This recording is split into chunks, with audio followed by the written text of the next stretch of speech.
à tous, mesdames et messieurs. Merci d'être en notre compagnie en ce jour qui se lève sur Abidjan et sur le monde entier. Aujourd'hui, c'est la commémoration de l'Ascension, mesdames et messieurs. L'Ascension. Attendez, si j'enlève les lunettes, c'est mieux comme ça, non? Voilà. L'Ascension, mesdames et messieurs, qui arrive 40 jours après la Pâque et à quelques encablures, à une dizaine, 9 voire 10 jours de la Pentecôte. Un moment très important, un moment cardinal pour tout le corps de Christ qui nous suit ce matin. C'est vrai que dans le conducteur, il n'y a aucune mention de cette fête, mais nous, au niveau de la présentation, on souhaite vraiment une très très bonne fête d'Ascension, de l'Ascension à tous les chrétiens qui nous regardent à travers le monde entier.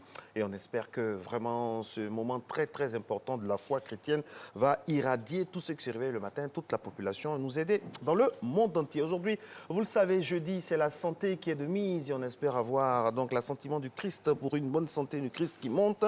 Avec aujourd'hui une acuité sur les maladies de tout ce qui est ventre, tout ça, les maladies inflammatoires chroniques en Côte d'Ivoire. On va faire un peu le point, parler un peu de tout cela et puis qu'est-ce que faire, hein, qu'est-ce qu'on doit faire pour avoir de bons intestins, un ventre avec tout ce qui concerne notre ventre hein, en bon état. Ce sera avec un spécialiste qui viendra nous en parler. Spécialiste aussi de la matinale, Alix Kokola, à mes côtés. Bonjour Alix. Bonjour Marco, bonjour à tous. C'est sûr que vous êtes nombreux, en tout cas plus nombreux à nous suivre aujourd'hui du fait de ce jour férié pour la plupart d'entre vous.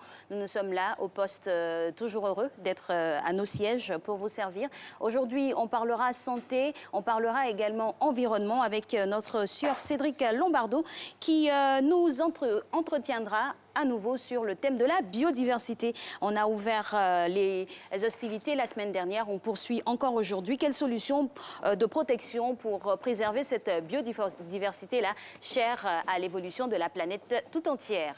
Et puis, mesdames et messieurs, monsieur Aka Félix sera là avec nous pour nous parler d'un thème qui va intéresser plus d'un. Pourquoi dit-on que le vin est un alicament? Un alicament type de vin blanc et rouge, impact bien sûr sur l'organisme, preuve scientifique des bienfaits du vin.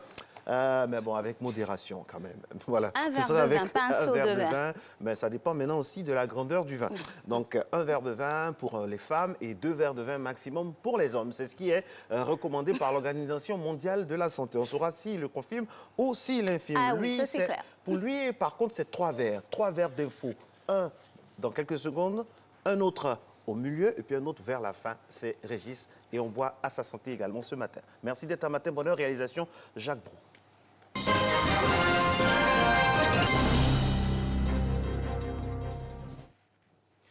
Madame, Monsieur, bonjour. Voici l'actualité nationale en 4 points, à commencer par la célébration aujourd'hui de l'Ascension par les chrétiens catholiques du monde. L'Ascension marque la montée de Jésus-Christ au ciel.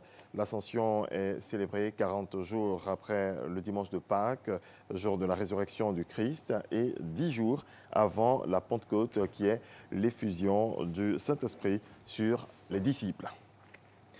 Les femmes entreprenantes mises en lumière par le Musée des civilisations de Côte d'Ivoire. C'est à l'occasion du Museum Week, une plateforme qui permet à cet établissement d'être vu par 5000 musées dans le monde. Théodore Zozo, Franck Quadio. Le Musée des civilisations, loin de son calme habituel, la raison dans la salle de réception.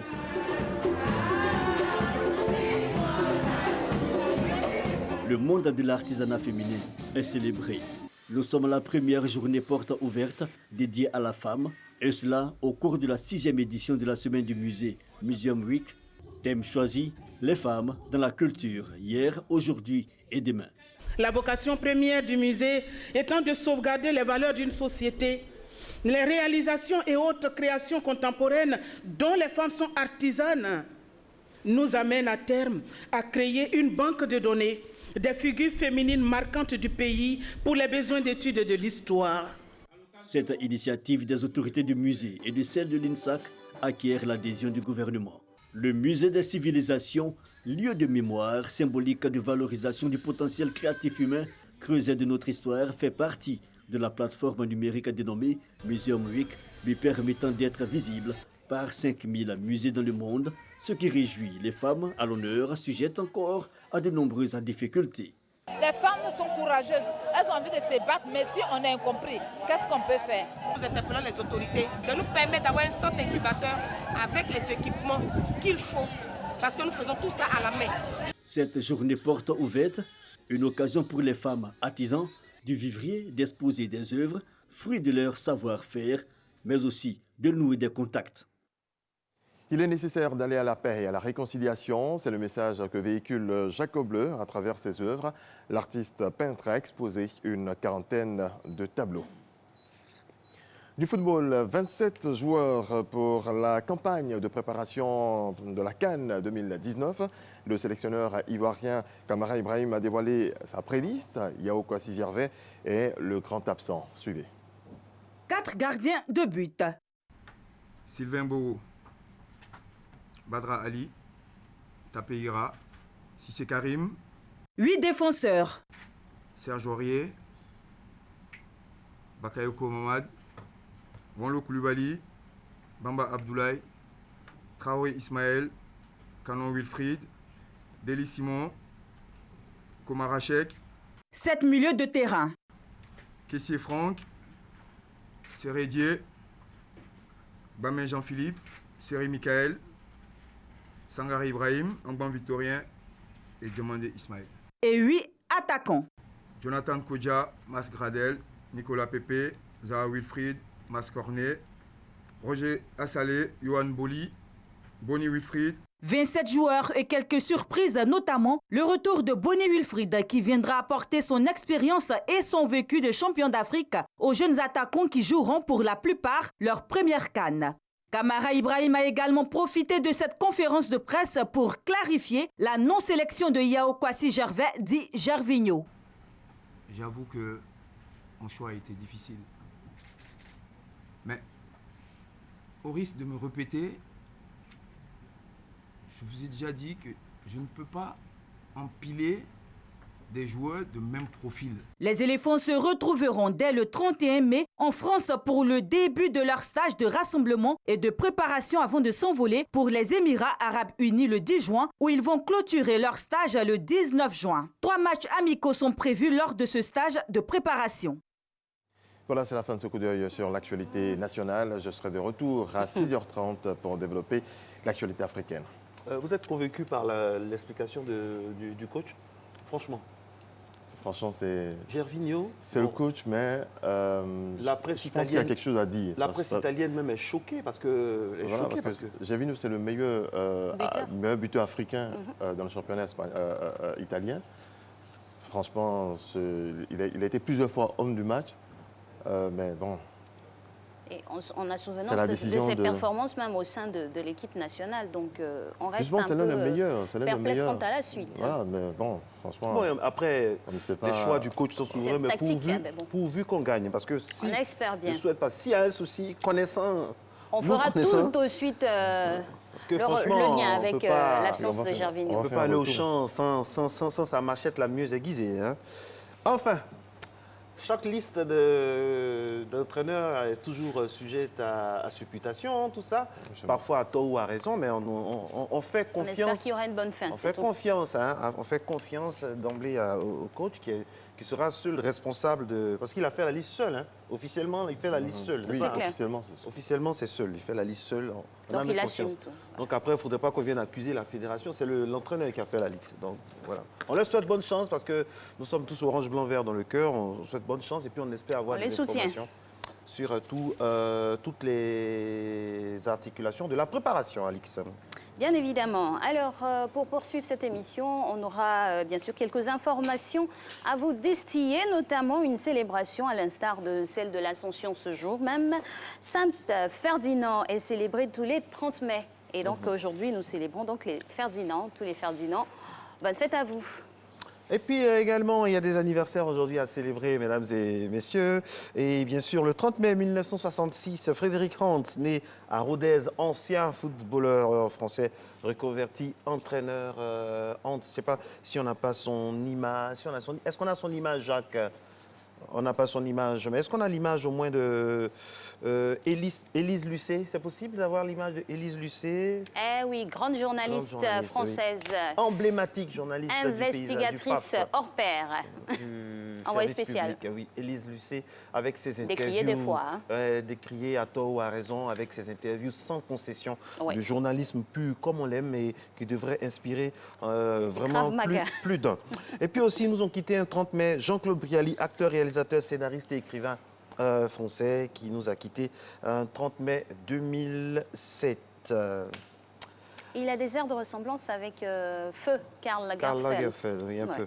Événement du 30 mai, Alix, on a des événements pour le 30 mai? Eh oui, 30 mai 1967, le colonel Nasser, chef de l'État égyptien, et le roi Hussein de Jordanie signent un traité de défense mutuelle. C'est la solidarité. Et puis, les plus anciens se souviennent également de ce 30 mai 1943 et le général de Gaulle qui arrive à Paris quelques jours avant son fameux discours « Je vous ai compris, je vous ai compris ». 30 mai 1912, établissement du protectorat français sur le Maroc. Le maréchal Lyautey est nommé résident général. Et un peu d'histoire, 30 mai 1498, c'est Christophe Colomb qui entreprend son 3e voyage vers le Nouveau Monde. Et puis, mesdames et messieurs, aujourd'hui, le 30 mai, c'est la journée mondiale pour le droit aux origines. Depuis 2014, il existe une journée mondiale consacrée au droit à connaître ses origines. Ce combat a été initié par un collectif, la coordination des actions pour le droit à la connaissance des origines. La journée du 30 mai a été mise en place pour donner une plus grande visibilité à cette cause, Alix. Bien évidemment, et des questions complexes qui suscitent ces origines-là. La question posée mérite qu'on s'y attarde. Faut-il ou non, oui ou non, permettre aux enfants nés sous X de retrouver leurs parents biologiques alors même que l'accouchement s'est fait sous X était censé rompre tout le lien? Bon, voilà. Après, c'est la grande question. Il faut dire, Alix, que le législateur s'est aussi penché sur cette question et s'est posé la question de modifier la loi en créant le Conseil national pour l'accès aux origines personnelles, par exemple en France, et envisagerait la possibilité que le père puisse reconnaître l'enfant, même si la mère accouche sous X. Dis donc. Oui, ça serait vraiment une... Ah, on a notre loi ici oui. par rapport à la filiation. On Pourquoi pas développer dans ce même sens-là du côté de l'Europe. 6h09, Dr Aka Félix est avec nous. Avec lui aujourd'hui, nous allons parler du vin. Oui, le vin. Pourquoi dit-on que le vin est un alicament? Quand il est tiré, hein. OK. Il n'est pas encore prêt. Vous êtes maintenant habitué au micro du côté gauche, donc de votre côté droit. Et notre sieur Arnaud qui viendra. Oui, qui viendra. Entre-temps. À pas cadencer pour régler ce Ça devient une habitude maintenant. Bon.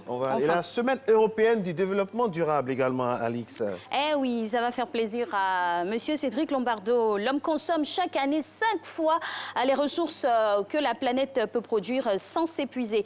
C'est peut-être ce constat qui a incité le ministère du Développement durable à lancer cet événement qui prend naturellement sa place dans le calendrier des journées mondiales. Une semaine, ce n'est pas de trop. Alors, est-ce qu'on peut me donner l'assurance maintenant que notre micro est prêt? Voilà, vraiment merci beaucoup et toutes nos excuses, mesdames et messieurs, pour toutes ces gesticulations indépendantes de notre volonté. Alors, docteur Aka Félix, bonjour. On va essayer de faire le test comme ça en direct. On est obligé. Vous allez bien? Ça va bien? Bien sûr, ça merci. Va très bien. Aujourd'hui, nous allons parler d'un thème assez qui intéresse plus d'un, le vin. Le vin.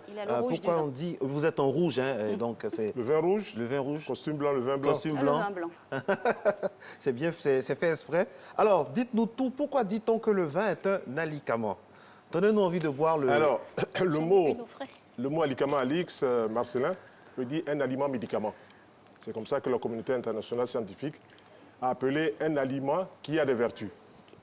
Alors, c'est dans les années 1950 qu'un Français, professeur Jacques Masculier, va se pencher sur le vin.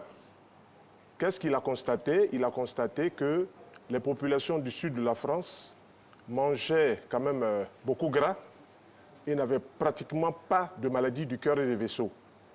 Donc il a cherché à savoir pourquoi est-ce que ces personnes-là vivaient de manière grasse, vivaient de manière animale, mangeaient trop de gras, et puis il n'y a pas de problème. Et donc il a constaté, en commençant à faire l'étude du vin, que c'est le vin qui apportait donc des éléments de réponse. Et ces recherches sont portées donc sur les populations de cette région-là.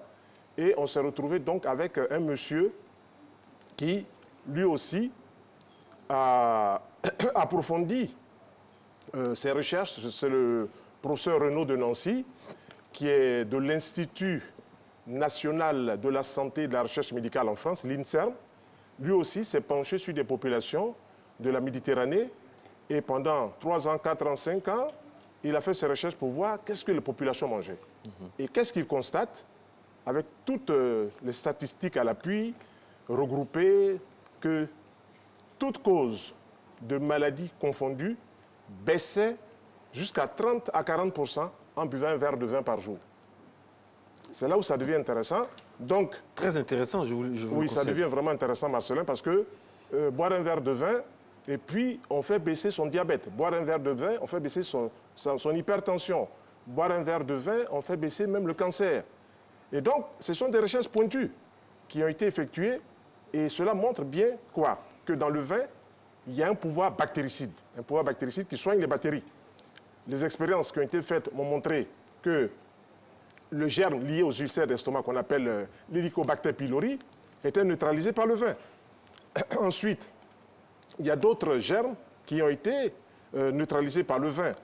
Et puis, les recherches ont poussé. Ce grand professeur va découvrir donc des principes actifs comme le resveratrol qui ont une action vraiment formidable sur le cœur et le vaisseau. Alors, docteur, on va parler, pour gagner du temps, on va parler du vin, le vin blanc et le vin rouge. Et le rosé aussi. Le rosé aussi. Alors, on va prendre vin par vin. Le vin blanc? Oui, on commence par le vin blanc. Le vin blanc, ce n'est pas tous les vins blancs qui ont une action antioxydante. Les recherches sur la France ont montré que ce sont les vins blancs de l'Alsace, Strasbourg, Pfoffenheim, Colmar, cette zone-là, de l'Est de la France, Mulhouse, qui se comportent comme des vins rouges. C'est-à-dire que quand vous prenez le vin rouge, vous avez donc des substances qu'on appelle les anthocyanes. Ces anthocyanes donnent au vin sa caractéristique. Et les vins blancs n'ont pas d'anthocyanes, mais ils se comportent de la même manière que le vin rouge. Et donc, dans cette région, c'est un mystère pour les scientifiques, parce que les scientifiques ont voulu comprendre pourquoi est-ce que ce vin blanc d'Alsace se comportait comme des vins rouges. Et lorsque les gens ont commencé à faire les recherches, ils ont retrouvé pratiquement les mêmes choses qu'il y avait dans le vin rouge, mis à part les anthocyanes qui donnent au vin son côté rouge. Et il y a des vins blancs qui ne se comportent pas comme les vins d'Alsace, mais qui sont très bien qu'on appelle les moelleux. Les moelleux, voilà, les moelleux, si vous buvez un verre de vin moelleux en mangeant, vous pouvez casser les graisses de la friture, comme on en parlait déjà ici, la friture qui fatigue les hommes. Vous pourrez manger, donc en buvant un verre de vin rouge ou de vin blanc, mais vin blanc moelleux. Il y a des petits vins jeunes. Très apprécié, le moelleux très apprécié dans ce studio. Ah si, je vous ne fais pas dire, dites tout, pendant que vous y êtes. J'en ai même une pour réfrigérateur. Dans la voiture. Les Anglais appellent ça sweet middle. Sweet middle. Voilà. Les moelleux. Donc, les vins clés au niveau de l'Alsace, au niveau de Strasbourg, de l'Est de la France, sont le Sylvaner. Vous allez dans n'importe quel supermarché, vous trouvez sur le Sylvaner, le Gewürztraminer, le Tokay, le Vendange tardive, le Pinot gris. Voilà les vins que le professeur Renaud de Nancy a travaillé dessus et a montré qu'ils sont les plus antioxydants parmi les vins blancs. Voilà, donc voilà ce que je peux dire. C'est concernant le vin blanc. Le vin rouge maintenant. Le vin rouge, d'abord il y a les anthocyanes, on retrouve aussi le resveratrol, qui est un produit qui protège le cœur et les vaisseaux. Et puis, il a une action contre les radicaux libres. C'est-à-dire, quand vous mangez par exemple de la friture, quand vous mangez de la viande, vous avez donc plein de choses qui rentrent dans le corps et qui fatiguent le corps. Donc les radicaux libres sont des substances issues de notre alimentation, mais qui vont laisser plein de saleté, dans les artères. Alors, qu'est-ce qu'on peut retirer du vin rouge? Le vin rouge, d'abord, est antiradicalaire, donc il lutte contre les radicaux libres. Le vin rouge est hypocholestérolémant. Si votre cholestérol monte, en buvant un verre de vin rouge en mangeant, vous pouvez faire tomber le taux de cholestérol. Ça, c'est ce que les études scientifiques ont montré. Voilà. Et si vous buvez un verre de vin rouge en mangeant, vous pouvez améliorer votre mémoire 2,5 fois plus. Là où ça devient intéressant.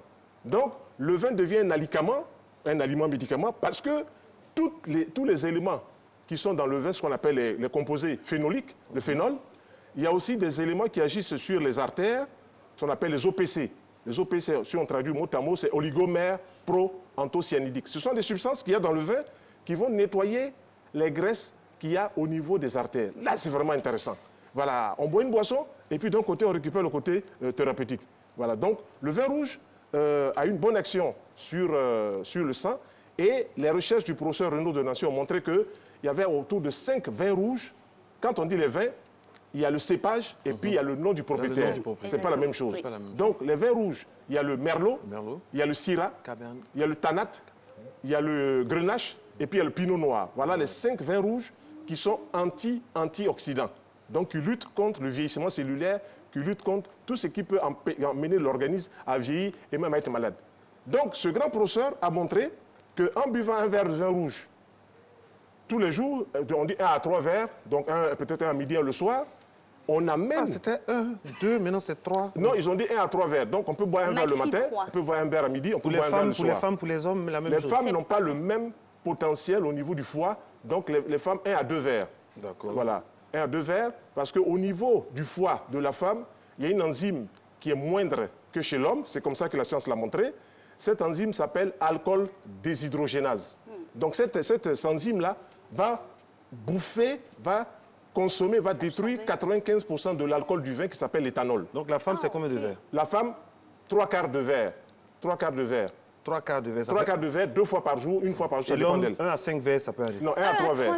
1 à 3 verres. Parce que si vous allez, M. Marcelin, si vous allez à 5 verres, vous ne pouvez plus contrôler au niveau du foie l'excès d'alcool qui rentre dans le corps.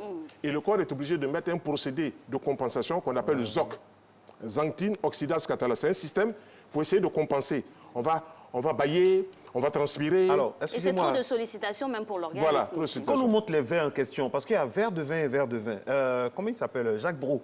Pour nous montrer les verres, parce qu'il y a des verres, il y a un verre qui peut faire 3. C'est homologué, il y a des verres. C'est ce genre de verre. Ces verres-là sont ce qu'on appelle un verre de vin. Voilà, c'est ça les verres de vin. Maintenant, il y a d'autres. Et il faut suivre, il y a une dimension on ne remplit pas le verre. À ne pas dépasser. Non, on peut le remplir, c'est un verre. Donc, Marcelin. Non, si on remplit, ça fait dans la bienséance. Il ne faut pas aller prendre un gobelet qui fait près d'1 litre et puis parler d'un verre. Et si on est au village, en campagne, on a oublié d'envoyer son vin et qu'on prend un gobelet, ça peut compenser?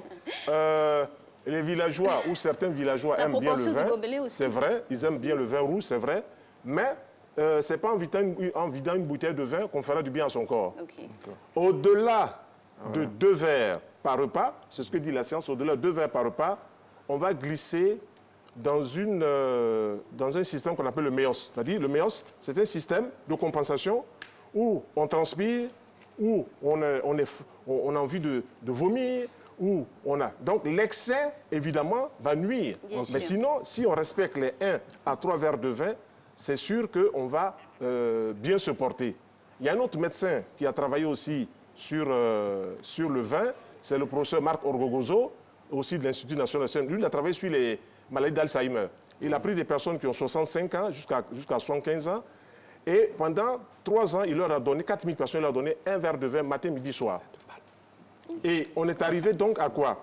Que sur les 4000 personnes, 80% des 4000 personnes n'ont pas fait la maladie, n'ont pas fait les réactions de la maladie d'Alzheimer. Il reprend l'expérience. 3 ans après, ça fonctionne de la même façon. Donc, il faut aller chercher du côté du vin une piste de réponse. Vous allez faire beaucoup d'heureux ce matin, docteur. Voilà. Et on sourit, je vois des souris. Vous encore plus. Voilà. Alors, elle aussi pleut moelleux. Oui. Avant de parler du vin rosé, on va essayer de voir les différents composants qui le constituent.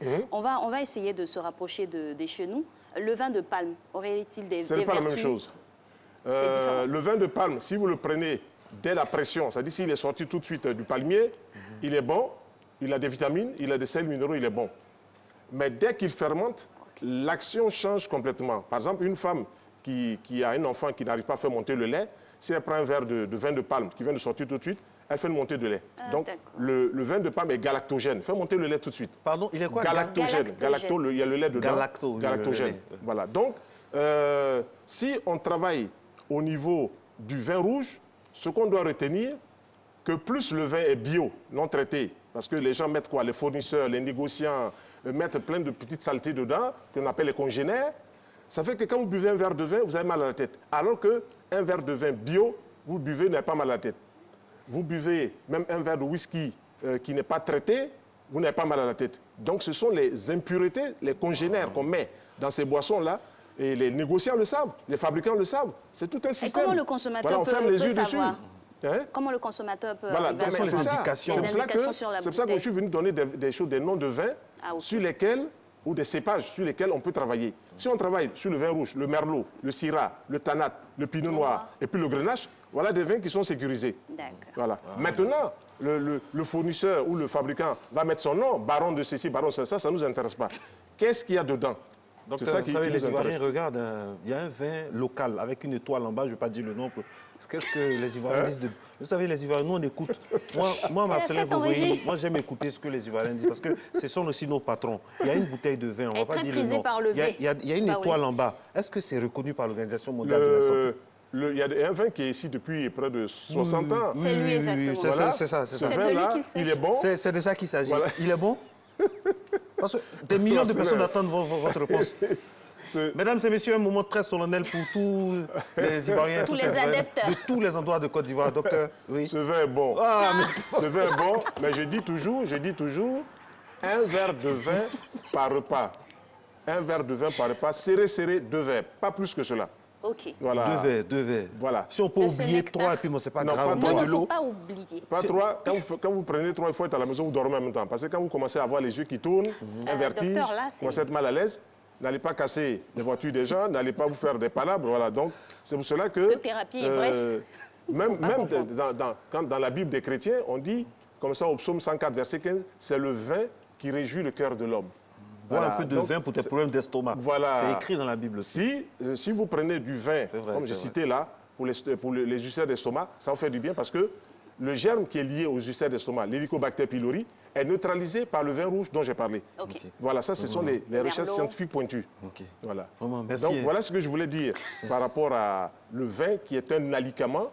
Et il faut le prendre, il ne faut pas dépasser 2 verres. Un verre, c'est largement suffisant. Vous savez, le réalisateur, il s'appelle Jacques Brou. Il vous offre 2 minutes gratuitement pour... En temps normal, c'était fini. Mais on a 2 minutes, donc allez-y.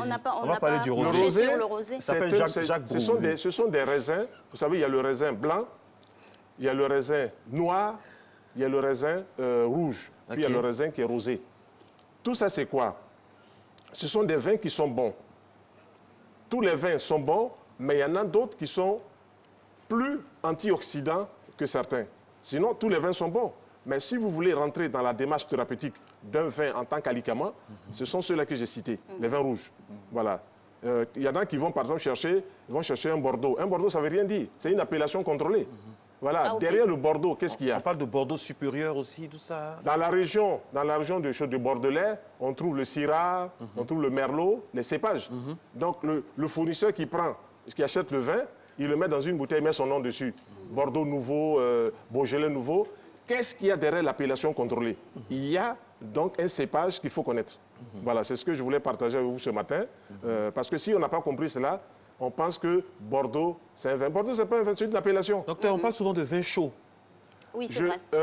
Il y en a qui aiment le vin chaud, il y en a qui aiment le vin chambré, comme on dit. Il y a les vins chiliens, sud-africains et marocains qui sont très bons Tous aussi. ces vins-là tournent autour des cépages que j'ai donnés.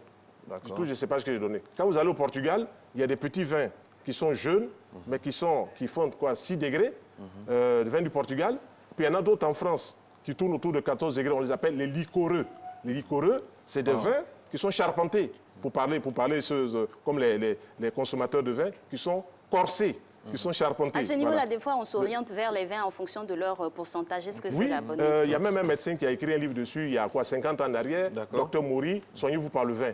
Mais maintenant, ces approches sont dépassées parce qu'avec les travaux scientifiques, ce qu'il disait, on a apporté d'autres éléments de réponse. D'accord. Merci beaucoup, docteur Akafeli. À contre-cœur, nous allons vous laisser pour poursuivre cette émission. On avait tellement envie d'apprendre sur le vin. L'émission continue sans alcool, s'il vous plaît, sans alcool, avec maintenant la météo et puis la deuxième partie du flash. Vous êtes à Matin Bonheur, le rendez-vous de toutes les informations, aussi improbables qu'intéressantes.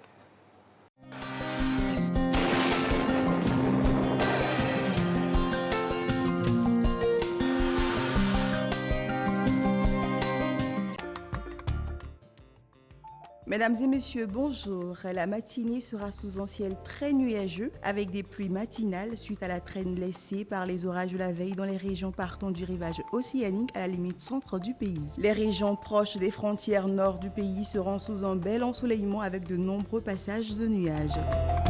Pour les températures de la matinée, on notera 25 degrés à Abidjan, 26 degrés de température maximale dans la ville d'Adiaké, 24 à Bandoukou, 25 degrés à Boaké ainsi que dans la ville de Daloa, 26 à Dimbokro, 25 dans la région du Go, 24 degrés dans la région du Poro, 25 à Mans, 24 degrés à Odiéné, 25 degrés pour trois villes, San Pedro, Sassandra et Tabou, et enfin 26 degrés à Yamoussoukro. Pour l'après-midi, la zone de convergence intertropicale sera très active sur les régions bordant le golfe de Guinée. L'après-midi verra des développements de nuages pour donner une fois de plus des orages dans les régions du sud forestier, dans les régions de l'ouest ainsi que les régions du nord-ouest. Ailleurs, le ciel restera nuageux avec parfois des nuages qui pourront devenir denses et occasionner des pluies par endroits. On y va pour les températures de l'après-midi, 31 degrés à Abidjan ainsi que dans la ville d'Adiaké, 34 à Bandoukou, 32 degrés à Boaké ainsi que dans la ville de Daloa, 35 degrés à Dimbokro, 32 dans la région du Go, 33 degrés dans la ville de Korogo, 32 à Mans, 34 à Odiéné, 30 degrés à San Pedro ainsi que dans la ville de Sassandra, 29 degrés à Tabou et enfin 33 degrés dans le district de Yamoussoukro. Merci de nous avoir suivis. À tous les chrétiens catholiques, nous souhaitons une excellente fête de l'Ascension.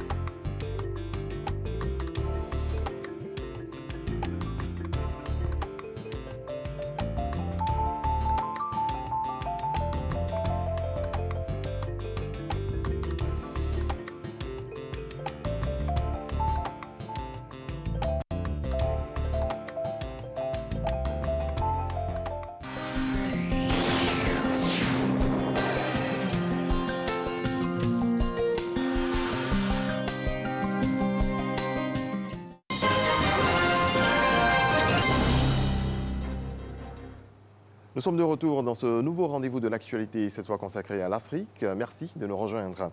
Le président nigérian Muhammadu Buhari a été investi hier à Abuja, au Nigeria, pour un second mandat. Il a promis une nouvelle fois de s'attaquer à l'insécurité et à la corruption. C'était lors d'une cérémonie sobre et très brève, sans discours ni présence de chef d'État étranger. L'Algérie pleure la mort de Kamel Eddine Fekar, l'activiste connu pour sa défense de la minorité mozabite, avait été arrêté et incarcéré fin mars.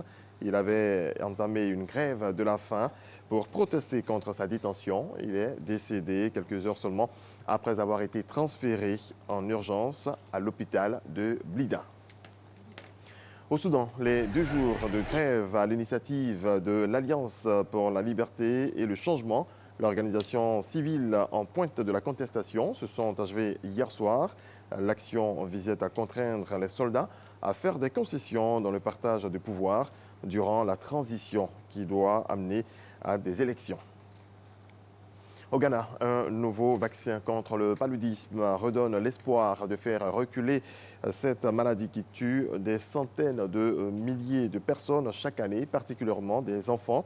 5,5 millions de cas ont été confirmés dans le pays en 2018. Reportage. Ces bébés ghanéens sont les premiers à recevoir un nouveau vaccin contre le paludisme. Le Ghana est devenu en avril le 2e pays africain après le Malawi à lancer une campagne sanitaire utilisant le seul vaccin mondial contre cette maladie. Transmise par les moustiques, elle a tué 435 000 personnes dans le monde en 2017 et en a contaminé 219 millions selon l'OMS. Plus de 90% des cas sont apparus en Afrique.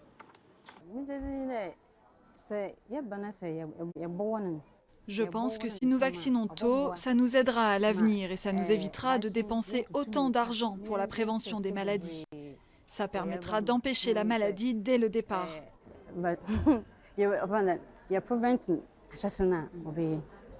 Dans cette clinique à Cape Coast, à environ 150 km à l'ouest de la capitale Accra, Le personnel médical met l'accent sur la prévention. Selon l'OMS, le vaccin permet de réduire le risque de paludisme de près de 40%. Mais d'autres mesures restent nécessaires, comme dormir sous des moustiquaires et pulvériser les chambres à l'insecticide. Cela permet aussi de diminuer le coût financier de la maladie. À l'heure actuelle, le traitement du paludisme est très coûteux et il n'y a pas d'argent. Donc si nous pouvons empêcher la maladie, les parents auront plus d'argent pour bien prendre soin de leurs enfants. Un point de vue partagé par l'ensemble des professionnels de la santé qui voient tous les jours les conséquences du paludisme. Les enfants âgés de moins de 5 ans représentent plus des 2/3 des décès enregistrés. Sur le plan économique, lorsque vous contractez le paludisme, les familles perdent un certain revenu parce que le temps qu'ils passent à s'occuper de l'enfant pourrait être utilisé à d'autres fins.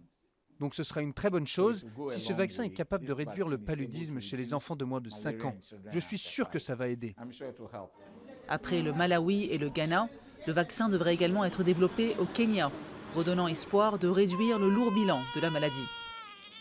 Voilà, ainsi s'achève cette édition. On se retrouve à 7h pour le rendez-vous de l'actualité internationale. Merci infiniment à vous, Régis Kofi. Vous avez beaucoup apprécié le passage de Dr Aka. On a vu que vous avez beaucoup apprécié le passage. Vous également, Kofi. Oui, bon, enfin, c'est pas lié au nom, mais bon. Non, mais vous êtes vous également Régis Kofi. Ah, ok, voilà. C'est votre nom, Kofi. Il n'y a pas de problème. Mais c'était bien. Hein, c'était bien son exposé. Il a cassé beaucoup de tabous, de clichés et tout ça. Franchement, moi, je ne bois pas le vin, mais je pense vous allez qu'après ce vous y adonner. Je vais m'y atteler. Un à 3 vins. Mais moi, je bois pas le vin. Donc moi, c'est plutôt la sucrerie. Alix et moi, on va vous initier. Elle au moelleux et moi au rouge. Oui, moi, moelleux, top. Et le merlot également. Au rouge de rouge. Donc le moelleux pour moi prochainement.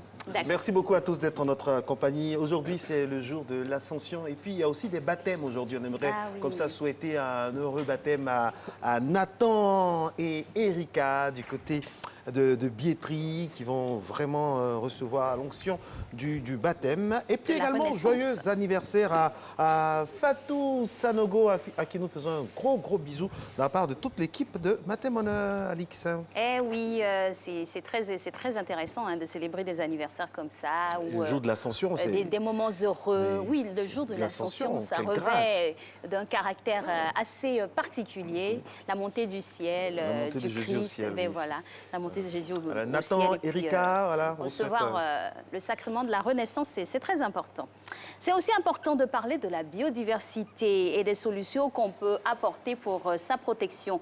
Avec notre consultant émérite Cédric Lombardo, on en reparle aujourd'hui. On avait déjà ouvert le sujet la semaine dernière. Bonjour Cédric. Bonjour Alice, bonjour.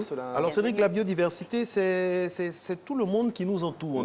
On ne le dira jamais assez. C'est la richesse du monde animal et végétal. Le monde style Adam et Ève, vraiment pur, quoi, sans déchets, sans soucis, voilà, sans la pomme, soit dit en passant. Alors, et le serpent également. Sans la pomme et le serpent. 145 experts venant de 50 pays se sont donc réunis en France, mesdames et messieurs, début mai, pour dresser un état des lieux de la biodiversité dans le monde. Qu'est-ce qui se passe? Qu'est-ce qui gêne l'épanouissement de cette biodiversité? Qu'est-ce qui la freine? Qu'est-ce qui la dérange? Et tutti quanti. Alors, l'IPBES, c'est ce groupe de chercheurs, a passé en revue près de 15 000 rapports. Tenez-vous bien, 15 000 rapports scientifiques et étatiques. Le bilan? Bon, cette richesse, comme il fallait s'y attendre, mesdames et messieurs, est en danger. La principale cause, bien évidemment, l'homme. C'est nous. Et comme je le disais tantôt, la semaine dernière, nous avons présenté les dangers liés à la dégradation de la biodiversité. Il s'agit à présent d'apporter des solutions à l'urgence. Comment parvenir à une meilleure conservation de la biodiversité? Quelle politique est la stratégie pour une meilleure gouvernance de la faune et de la flore? Biodiversité, quelles solutions de protection? C'est le thème de ce jour. Bonjour Cédric. Rebonjour. Alors Cédric, ça va bien? Cédric, grand consommateur de vin, soit dit en passant. Alors Cédric, petit rappel, que nous apporte la biodiversité? Que nous apporte la biodiversité? Déjà, elle nous a apporté le fameux serpent dont on parlait au tout début, avec la pomme. Donc qui a témoigné, soit dit en passant. Il y a un rebondissement. Mais surtout, la biodiversité, elle nous fournit l'oxygène, le plancton de l'océan qui nous permet de respirer, les arbres de la terre qui nous permettent de respirer. La biodiversité, c'est aussi quelque chose de très intéressant que sont en train de faire les gens à New York. La ville de New York est en train de réintroduire 1 milliard d'huîtres dans ses eaux tout simplement parce qu'une huître est capable de filtrer 4 litres d'eau par heure. Et donc, pour purifier l'eau, plutôt que de prendre des machines, des ceci, cela, etc., qu'est-ce qu'ils font? Ils remettent les huîtres, ils réintègrent les huîtres dans leur bassin, entre guillemets, hydraulique, avec pour mission de filtrer l'eau. Et ça, il n'y a personne qui peut le faire. C'est magnifique. Voilà. Contrairement aux déclarations anti-environnementales du président, mais les villes américaines, les États américains sont indépendants. Absolument. On avait vu d'ailleurs qu'en réponse à la position américaine, vous avez beaucoup d'États fédérés aux États-Unis qui, eux, continuent à s'engager dans l'accord de Paris. C'est une belle démocratie, bien construite. Et c'est très important parce qu'on ne prendra pas trop tard conscience de ces enjeux. Écoutez, moi je vous dirais, surtout en Côte d'Ivoire, on a pris extrêmement tôt conscience de ces enjeux. J'ai essayé de faire un petit peu des recherches. Je ne vais pas vous sortir le discours de 1948 de Félix Houphouët-Boigny, mais par contre, on a une petite illustration que vous allez retrouver si vous allez vous promener, apprécier la biodiversité de Côte d'Ivoire à la forêt du Banco. Et vous allez voir une petite illustration qui apparaît à l'écran, qui est une citation de Félix Houphouët-Boigny. La Côte d'Ivoire est trop belle, trop harmonieuse et sereine pour que la responsabilité soit prise de détruire aveuglement ses beautés naturelles et ses richesses les plus authentiques. L'homme est allé sur la Lune, mais il ne sait pas encore fabriquer un flamboyant ou un chant d'oiseau.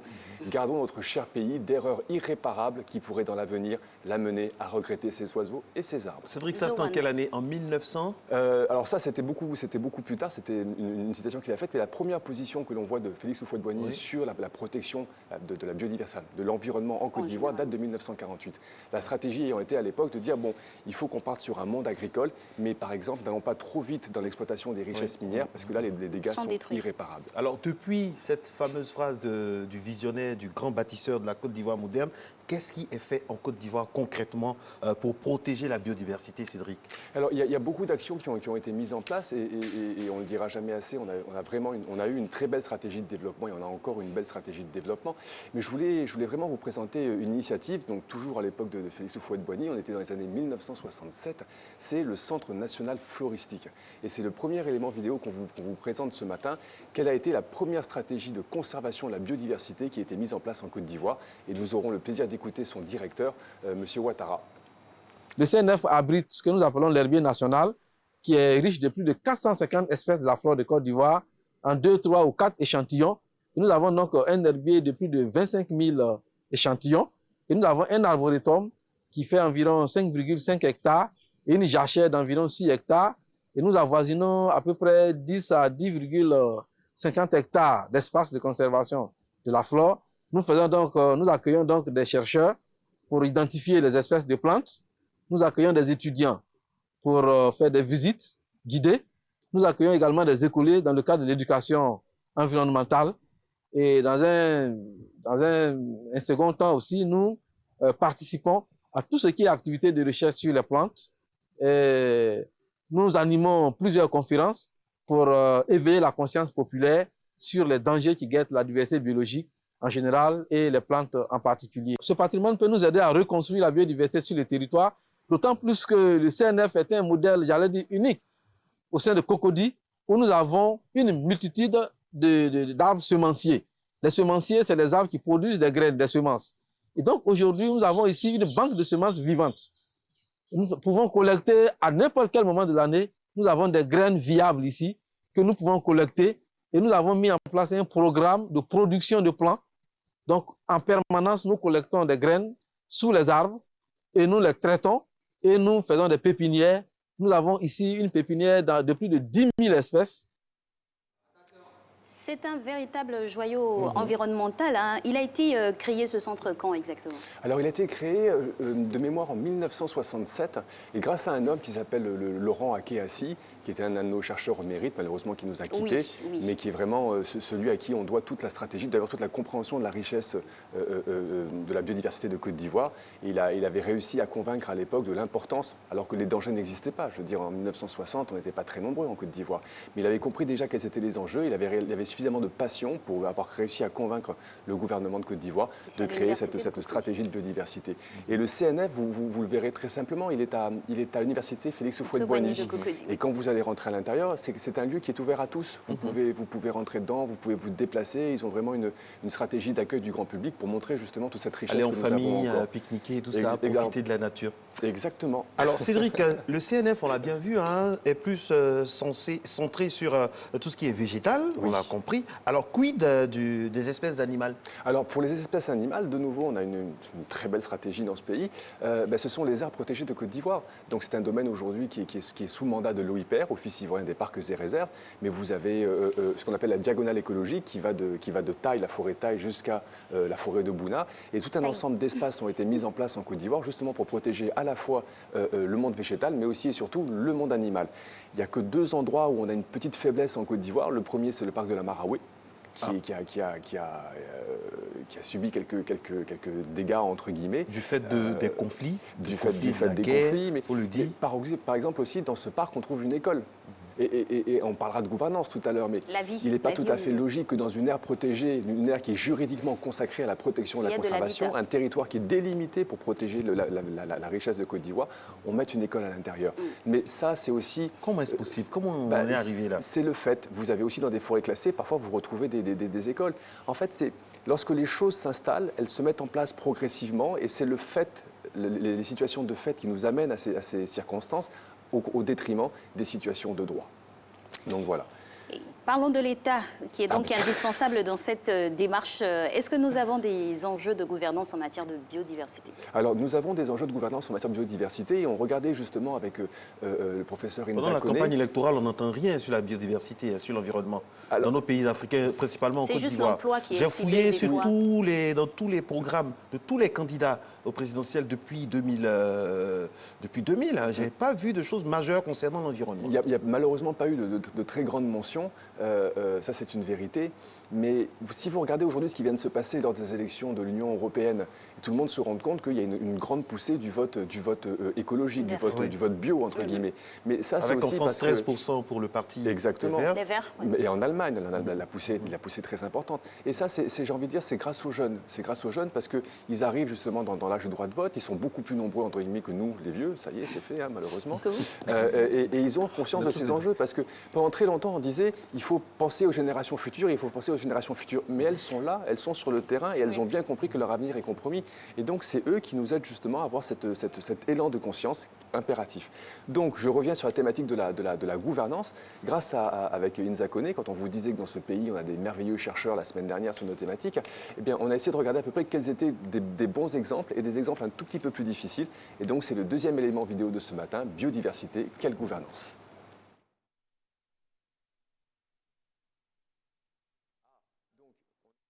On a un tout petit souci. Dans cet élément d'INSA,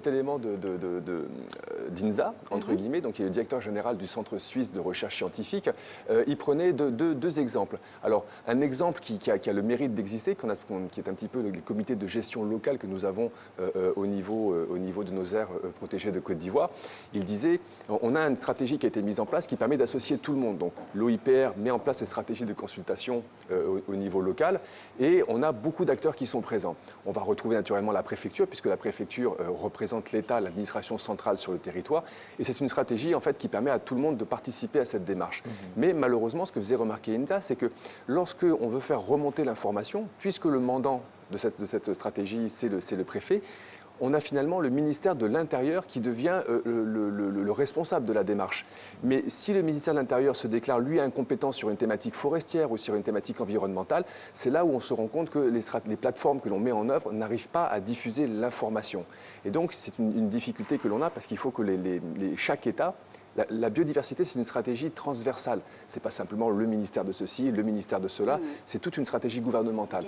Et donc, il appelait de ses voeux à une plus grande fluidité de la part de nos gouvernants. Cédric, même si on n'a pas pu voir l'élément, quand on préparait l'émission là-dessus, on a vu qu'il y avait quelques soucis. Alors, qu'est-ce qui rend si difficile cette gouvernance pour l'État? La difficulté, elle est là, c'est que... Excusez-moi. La difficulté, c'est que chacun, en fait, a un domaine de compétences qui est très précis. On reprenait l'exemple tout à l'heure, le ministère de l'Intérieur n'a pas de vocation environnementale ou en termes de biodiversité. Est-ce que c'est normal? Est-ce que c'est normal que le ministère de l'Intérieur n'ait pas cette vocation? Est-ce que c'est normal? C'est un département ministériel, donc chaque département ministériel a ses fonctions, ses missions, etc. La mission environnementale appartient soit au département ministériel de l'eau, au département ministériel des forêts ou au département ministériel de l'environnement. Et donc ce qu'il faut ici, c'est arriver justement à créer des plateformes qui arrivent à bien faire passer l'information les unes avec les autres. Et on a de bons exemples en Côte d'Ivoire, comme ce qu'on appelle le CEP RED+, qui fonctionne bien. Donc c'est que tout le monde soit bien conscient et voir comment bien faire marcher les choses. Alors, qu'est-ce qui existe en termes de modèles traditionnels de convention ou de conservation de la biodiversité? Alors, vous savez, on a de belles stratégies qui existent et quelque chose qui nous a toujours émerveillé, c'est ce qu'on appelle les forêts classées de Côte d'Ivoire. Ah oui. Excusez-moi, les forêts, je vous ai dit une bêtise. Les forêts sacrées. Vous savez bien que chaque village a sa petite forêt sacrée. Non, donc, pas crassée, sacrée. Sacrée. Allez, merci. Dites après nous, sacré. Sacré. Pour les initiations. Sacré Marcelin. Et donc, on a toujours eu cette stratégie, quand on regarde dans le patrimoine traditionnel de la Côte d'Ivoire et de l'Afrique, on a toujours eu cette stratégie justement de protéger la biodiversité. Et c'est là justement, par exemple, le rôle des forêts sacrées. Alors, on va passer à l'autre vidéo qui parle de la biodiversité. Quel rôle pour le monde rural? Exactement. Si tout est bon, si c'est OK. Non, bon. parce que ce qui était justement... on a un petit souci. C'est l'ascension. Un petit souci avec cette machine. Vous savez, on est les premiers à commencer tôt le matin. Donc les machines ne suivent pas parce qu'on est très... Voilà. À cette heure-ci, ça fatigue une machine. Quand c'est comme ça commence toujours par matin bonheur et c'est nous qui en frères. Et ça dure depuis 2016. Mais on fait avec. On fait avec. Et nous voilà dans un fond noir. Dans un fond noir. Mais c'est tout ça aussi. Aucune vision d'horreur. On va essayer de se... pas peur, je vois à la maison. Avec ces deux messieurs noirs, les Men in Black là. Voilà, tout n'est pas perdu. On va vraiment... Heureusement qu'il y a l'humain. Il y a l'humain qui existe. Alors, Cédric, est-ce qu'il existe des modèles traditionnels de conservation de la biodiversité? Absolument. Donc, comme on disait tout à l'heure, la forêt sacrée, par exemple, c'est vraiment quelque chose qu'il faut que l'on encourage, qui nous permet justement d'avoir des stratégies qui sont autonomes, qui ne dépendent pas de l'État, mais qui dépendent vraiment de la volonté du peuple, j'ai envie de dire, qui permettent d'avoir des endroits où on va tout protéger. Et naturellement, ces forêts sacrées vous montrent aussi l'importance de la biodiversité pour les populations. Parce que parfois, on a besoin de telles plantes ou de tels éléments, justement, dans les rites de passation que nous avons. Mais ce qui est aussi très intéressant, c'est de regarder lorsque la recherche scientifique s'allie avec la tradition pour essayer d'identifier comment arriver à modifier certains itinéraires agricoles et arriver à intégrer justement ce qu'on appelle de l'agroforesterie ou de nouvelles plantes qui permettront justement au monde rural d'avoir un véritable rôle dans la protection de la biodiversité. Parce qu'aujourd'hui, le défi, c'est lequel? C'est que nous devons croître, nous devons nourrir nos populations et nous occupons le territoire. Maintenant, comment arriver à concilier ces impératifs de croissance et ces impératifs de protection de l'environnement? Là, vous parlez du monde rural et de la biodiversité en relation. À part l'agroforesterie, comment prendre en compte la biodiversité dans l'agriculture, par exemple? Alors, on l'a déjà dit 1000 fois sur ce plateau. Vous avez des animaux, par exemple, qui sont extrêmement nécessaires pour la fertilité des sols. Donc, par exemple, lorsque vous décidez de travailler uniquement sur une agriculture de chimie, où vous allez mettre des engrais chimiques, où vous allez mettre beaucoup de pesticides chimiques, en fait, vous allez tuer la richesse. Le pesticide peut parfois être nécessaire pour défendre la plante contre ses agresseurs. Mais si vous prenez une molécule chimique, parfois, elle va mettre 40 ans, 50 ans avant de disparaître. Donc, le sol est pollué pour une très, très longue période. Oui. Tandis que si on arrive à avoir des stratégies qui sont des stratégies de ce qu'on appelle des biopesticides, par exemple le Nîmes, pareil, vous allez à nouveau en milieu rural, les gens connaissent la force du Nîmes, les gens connaissent la force du papayer dans les itinéraires techniques agricoles. Et c'est ça qu'il faut arriver à expliquer aujourd'hui à nos parents planteurs. Parce que vous avez des plantes qui vont être répulsives, qui vont aller chasser justement l'agresseur de la plantation. Vous en avez d'autres qu'on appelle des plantes sacrificielles, où justement on les plante parce qu'on sait que tous les prédateurs vont arriver et vont se focaliser sur celle-ci. Puisque les prédateurs vont manger cette plante, ça veut dire que les autres cultures seront protégées.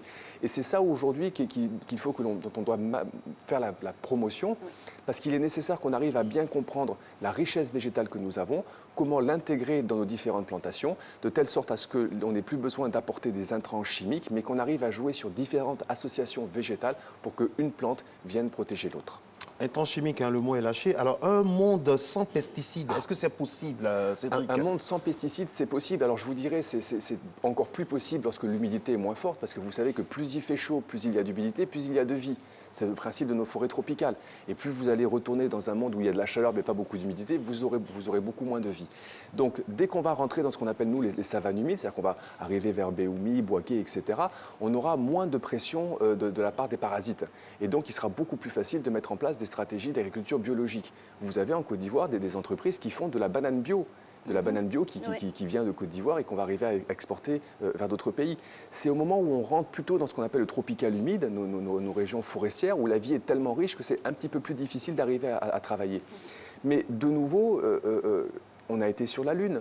Donc on doit bien être capable d'explorer la richesse du vivant de cette terre et arriver à trouver chacune des petites solutions qui nous permettront d'arriver à faire de belles choses. Je reviens sur la banane. Vous allez en Guadeloupe, vous avez un agriculteur qui a découvert un champignon, et ce petit champignon, il le fait pousser dans ses plantations de bananes parce qu'il va tuer le charançon noir, qui est un des grands prédateurs. Donc il faut simplement essayer de comprendre qui a réussi à trouver cette petite formule magique grâce à la vie qui nous entoure, et essayer de voir justement comment est-ce qu'on peut l'amener dans tel endroit de Côte d'Ivoire pour arriver à concilier de nouveau agriculture et biodiversité. Parlons de notre pays. Nous avons déjà des aires protégées ici. Hein. Peut-on faire mieux? On peut toujours faire mieux, parce que comme on le disait en entame, on a un petit peu perdu la Maraoué, on a un petit peu perdu Abou-Kouamekro, même si Abou-Kouamekro est une histoire très précise. Il est impératif aujourd'hui d'aller trouver de nouvelles stratégies pour augmenter les ressources. Alors, il est vrai qu'on a beaucoup travaillé, par exemple, vous savez, sur la protection du monde terrestre. Quand on regarde le monde hydraulique, on va avoir par exemple les forêts, excusez-moi, je pense à autre chose, on va avoir les îles éotilées qui vont nous permettre justement de protéger les mangroves. On est dans la lagune Abi, près d'Assigny, etc. Mais il est important aujourd'hui d'arriver à trouver des stratégies qui vont permettre d'augmenter ces zones de protection. Par exemple, nous n'avons pas de zone de protection sur la façade océanique. Or, on sait que le monde de la pêche dans l'océan est un monde qui est en danger. Donc, il faut qu'on arrive à regarder quelles sont les petites stratégies que l'on peut mettre en place. Et il y a quelque chose que j'ai trouvé extrêmement intéressant qui est en train d'être fait aujourd'hui dans quelques ports en France. Ils sont en train de fabriquer des récifs artificiels. Et donc, ils fabriquent des récifs artificiels, ils les plongent justement dans les ports. On pourrait très bien voir ça ici au port autonome d'Abidjan. Et ces récifs artificiels vont permettre aux bébés poissons, les alevins, d'aller se protéger à l'intérieur. Vous avez aussi les bébés langoustes, etc. Et ces récifs artificiels vont permettre justement de redonner de la vie à la lagune. Et quand vous savez qu'une huître, par exemple, est capable de filtrer 4 litres d'eau par heure, que vous réintroduisez des endroits de protection pour d'autres biodiversités, il n'y a rien d'irrémédiable. Il y a simplement des actions à mettre en place pour progressivement revenir un petit peu sur ce que nous avons fait. Et malheureusement, il restera encore ces fichus sachets plastiques au fond de la lagune. Justement, alors on se pose souvent la question, quel est le lien entre gaspillage et biodiversité? Le lien entre gaspillage et biodiversité, c'est lorsque vous avez par exemple un opérateur forestier qui décide d'abattre un arbre et qui malheureusement va exploiter peut-être 20 ou 30% de la ressource. Le reste va être gaspillé. Le gaspillage, c'est simplement... Nous vivons dans un monde où nous sommes beaucoup trop nombreux et nous avons de moins en moins de ressources. Et si nous passons notre temps à avoir une stratégie de prédation, que nous prélevons quelque chose dans la nature, mais que seuls 50%, la moitié de ce que nous avons prélevé sera utilisé et que le reste sera jeté, c'est une erreur grave que nous faisons. Aujourd'hui, nous devons impérativement améliorer au maximum l'exploitation des ressources. Et un jour, j'avais un échange avec le colonel Sangaré, le DG de la SODEFOR, qui me disait, mais il me sortait un petit bout de bois qui était tout rond, qui faisait à peu près 3 ou 4 cm d'épaisseur, et il me dit, Cédric, moi, voilà ce que je veux. Je ne veux pas qu'on me dise que quand on prend un arbre, on va exploiter simplement 30, 40, 50% et que le reste, on le jette. Je veux qu'on aille jusqu'au bout, jusqu'au maximum de l'exploitation de cet arbre-là. Et à ce moment-là, la pression que nous avons sur nos forêts sera beaucoup moins importante.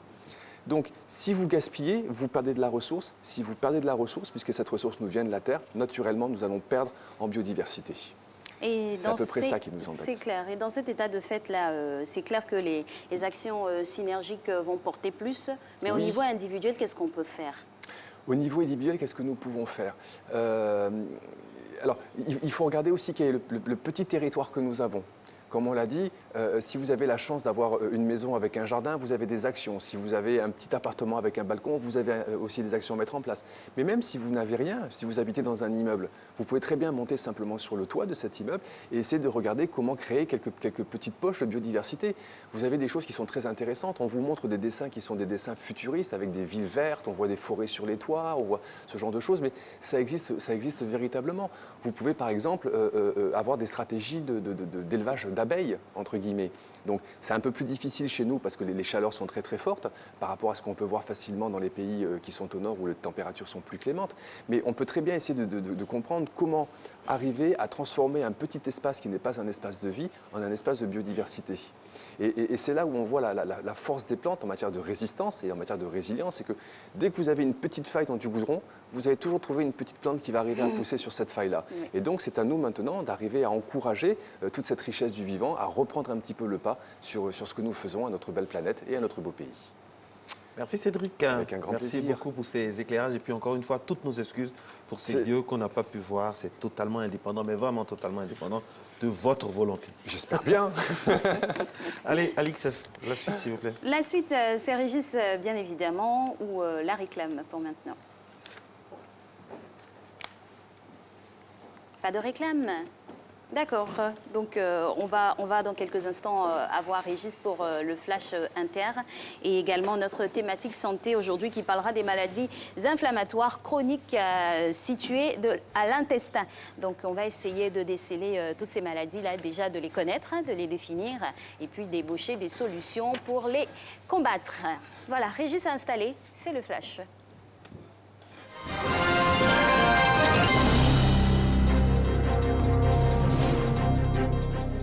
C'est l'heure de l'actualité internationale. Merci de nous rejoindre. Bienvenue. Bonjour à toutes et à tous. En Irak, jugés par la cour de Bagdad, 7 djihadistes français ont écopé depuis le 21 mai de la peine de mort pour avoir rejoint le groupe État islamique. Le dernier dans ce cas, l'Héraultais Yassine Sakam, a été condamné hier mercredi. La parole de milliers de femmes dénonçant harcèlement ou agression sexuelle s'est libérée avec hashtag Balance ton port, créé par Sandra Müller fin 2017, poursuivi aujourd'hui par celui qu'elle accuse. La journaliste est jugée depuis hier à Paris pour diffamation. Éric Briand, consultant et ancien directeur général de la chaîne de télévision Equidia, avait attaqué Sandra Müller en justice, réclamant 50 000 €, soit près de 33 millions de francs CFA de dommages et intérêts. Réaction. Le hashtag Balance ton port est fondé sur un mensonge, sur un appel à la délation et un mensonge. Sandra Müller a instrumentalisé un mouvement tout à fait légitime par ailleurs, le mouvement MeToo, né dans la vague après le scandale Harvey Weinstein, et s'est mise en scène pour des faits qu'elle n'a jamais subis. Et ça, pour monter un business qui, ma foi, a été assez lucratif. Il n'a jamais admis qu'il avait harcelé qui que ce soit. Il a admis que lors d'une soirée, il avait essayé de draguer Sandra Müller qui lui plaisait. Donc c'est la revendication du droit à la drague. Lourde ou pas, d'ailleurs, on verra bien. Mais c'est la revendication du droit de draguer. On en est encore à la drague lourde en France et pas au respect de femmes dans le cadre de leur métier. J'aimerais que les choses changent dans ce pays. J'aimerais qu'il y ait une avancée quand même un peu significative de la situation des femmes qui sont victimes de comportements, on va dire, inappropriés, que ce soit du harcèlement, du viol, que ce soit d'outrage sexiste. J'aimerais que les choses progressent et qu'on soit enfin pris au sérieux. On reste dans les couloirs de la justice. Huawei lance une nouvelle offensive face à l'administration Trump. Le géant chinois des télécoms a annoncé hier qu'il avait demandé à un tribunal américain d'annuler l'interdiction tyrannique faite aux administrations fédérales d'acheter ces équipements. La Colombie exporte les meilleurs cafés du monde, mais ses producteurs vendent à perte au point que certains renoncent et arrachent les plants. Les caféiculteurs ne parviennent plus à couvrir les coûts de production face à la chute des cours à la bourse. On passe au football. Chelsea a remporté hier à Bakou la petite Coupe d'Europe des clubs à la Ligue Europa. Le club londonien a largement dominé Arsenal en finale de la compétition, 4-1. C'est son deuxième titre après 2013. Olivier Giroud, Pedro et Eden Hazard ont marqué les buts de ce large succès. Arsenal, fébrile défensivement, ne disputera pas la Ligue européenne des champions la saison prochaine. L'Olympique de Marseille a officialisé mardi la nomination d'André Villas-Boas au poste d'entraîneur de club. Le Portugais qui prendra ses fonctions le 1er juillet s'est engagé pour 2 saisons sur le banc du club phocéen. Sans club depuis 1 an et demi, l'ancien coach de Porto, Chelsea, Tottenham et du Zénith Saint-Pétersbourg de 41 ans a été présenté hier à la presse. Il promet tout faire pour le podium en Ligue 1. Voilà, c'est la fin de ce rendez-vous de l'actualité. Merci à toutes et à tous de votre attention. Très belle journée à vous. Merci à vous également. Bonne fête de l'Ascension à Merci. vous et à tous vos proches. Merci. Merci d'être avec nous, mesdames et messieurs, pour la dernière ligne droite de cette émission. Nous avons le grand plaisir de recevoir le docteur Roselyne Zadi. Elle est présidente de l'association, c'est cela? Présidente de l'association pour les personnes vivant avec les maladies inflammatoires chroniques. L'idée, c'est d'améliorer les services, augmenter le nombre de bénévoles et puis impliquer plus de partenaires dans la lutte de toutes ces personnes qui souffrent des affres des maladies inflammatoires chroniques. Elle est sur notre plateau. Nous la recevons avec beaucoup de plaisir parce que nous aussi, nous voulons participer à cet élan de solidarité là pour des personnes qui souffrent de ces fameuses maladies inflammatoires chroniques de l'intestin. Bonjour, docteur. Bonjour, docteur. Je ne suis pas docteur, je suis juste une malade. Ah, d'accord. Donc, c'est un témoignage, mais qui est très active dans la lutte oui, c'est cela. contre la maladie. Vous êtes Roselyne Zawi. Zawi. D'accord. Okay, alors, Madame Zawi, mais vous êtes docteur, vous soignez, hein? Ben, voilà, vous soignez sans le vouloir, vous soulagez surtout. C'est cela, c'est surtout cela. Alors, donc, les gens viennent nous voir et puis bon, on essaie de parler, on essaie de discuter avec eux parce que bon, personne ne le fait. D'accord. Alors, on va spécifier hein, la maladie inflammatoire chronique de l'intestin. Qu'est-ce que c'est? Donc, les maladies inflammatoires chroniques de l'intestin, c'est deux maladies. La maladie de Crohn et la rectocolite hémorragique. Mais ici, en Côte d'Ivoire, les médecins détectent plus la colopathie. Et quand la colopathie est détectée... Excusez-nous, oui. Madame, nous avons encore un souci avec le micro. Toutes nos excuses. Hein, voilà. Cette allure aussi, il va falloir que, voilà, au plus haut niveau, on puisse se saisir pour ne pas que ce soit aussi récurrent. Je garde la concentration pour continuer parce que ce n'est pas du tout évident, mesdames et messieurs. Ces problèmes-là sont très récurrents. Voilà, je rappelle que nous sommes avec Madame Roselyne Zawi, qui est la présidente de l'association pour les personnes vivant avec les maladies inflammatoires chroniques, ces maladies-là qui sont très invalidantes. Elle est sur notre plateau pour vraiment lancer un appel, partager, parce que quelque part aussi, c'est un docteur entre guillemets, parce que son but c'est d'améliorer les services, augmenter le nombre de bénévoles, impliquer plus de partenaires, puis développer des programmes d'accompagnement des malades. Dieu sait qu'ils sont nombreux à souffrir des affres de ces maladies inhérentes à l'intestin. C'est clair.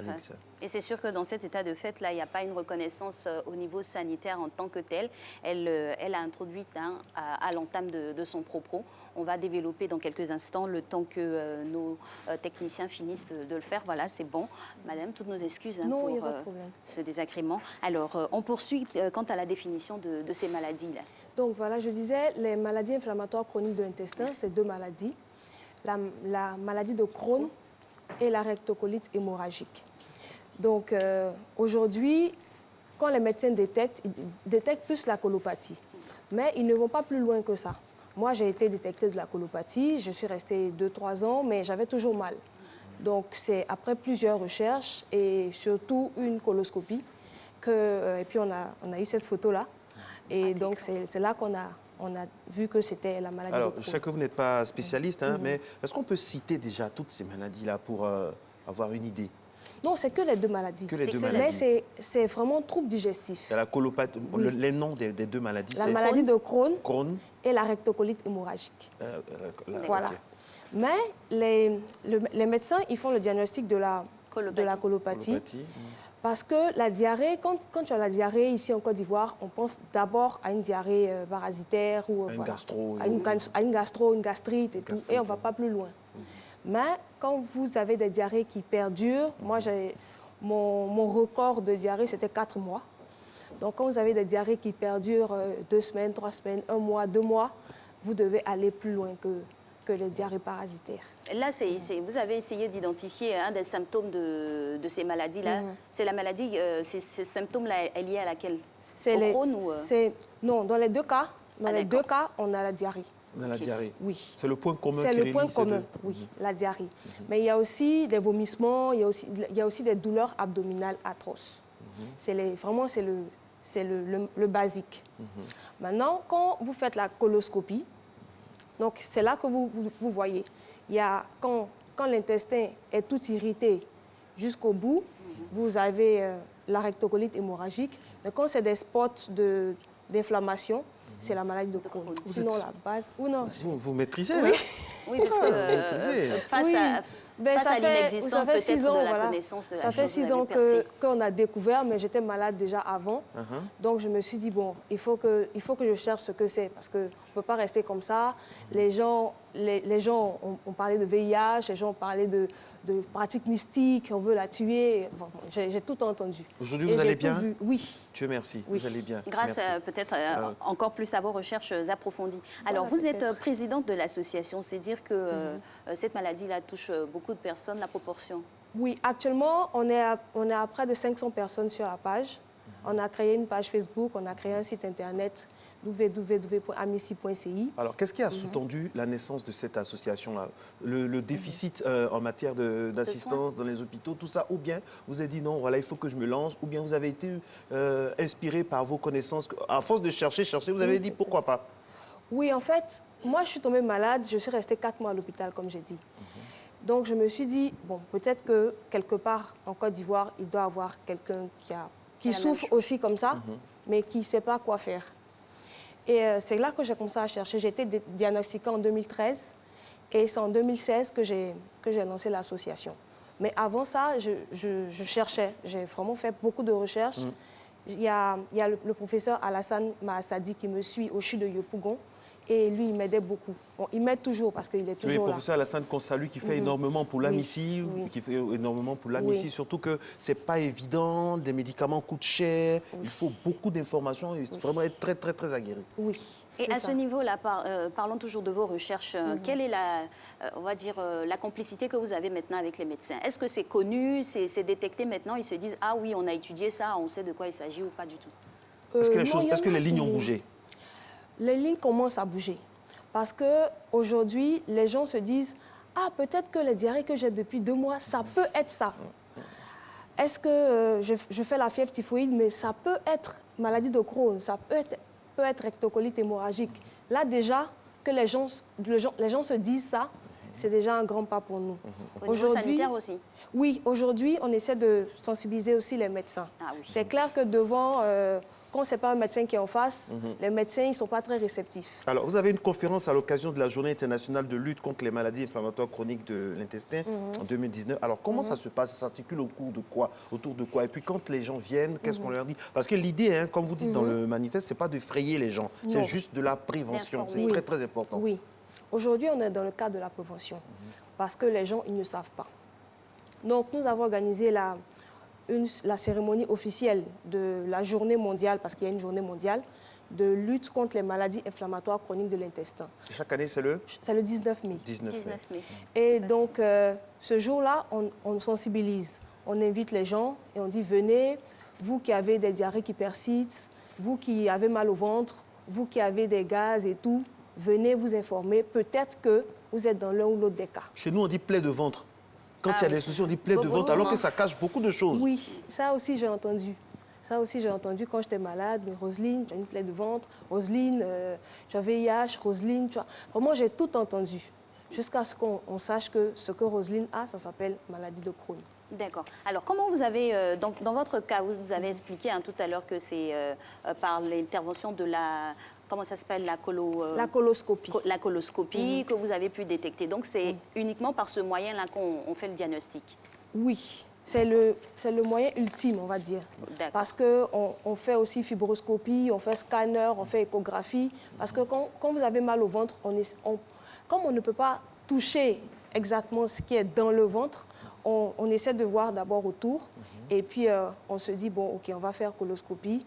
Et puis, au moins, on va jusqu'à l'intérieur du tube digestif. Et c'est là qu'on voit. Donc, dans les 2 cas, soit toute la paroi du gros intestin est touchée, on pense à rectocolite, et où c'est que des parties qui sont touchées, on pense à maladie de Crohn. Alors, il y a des questions précises auxquelles on doit répondre quand on se présente chez le médecin. Oui. Quelqu'un fait une diarrhée à répétition, ça dure plus d'1 semaine, 10 jours, voire 2 semaines. Il y a des questions précises, il y a des choses qu'il doit précisément... Et ce sont lesquelles? Oui, donc... Quand vous venez, vous avez mal au ventre, vous avez des diarrhées. D'abord, on cherche à savoir si ce n'est pas des diarrhées parasitaires.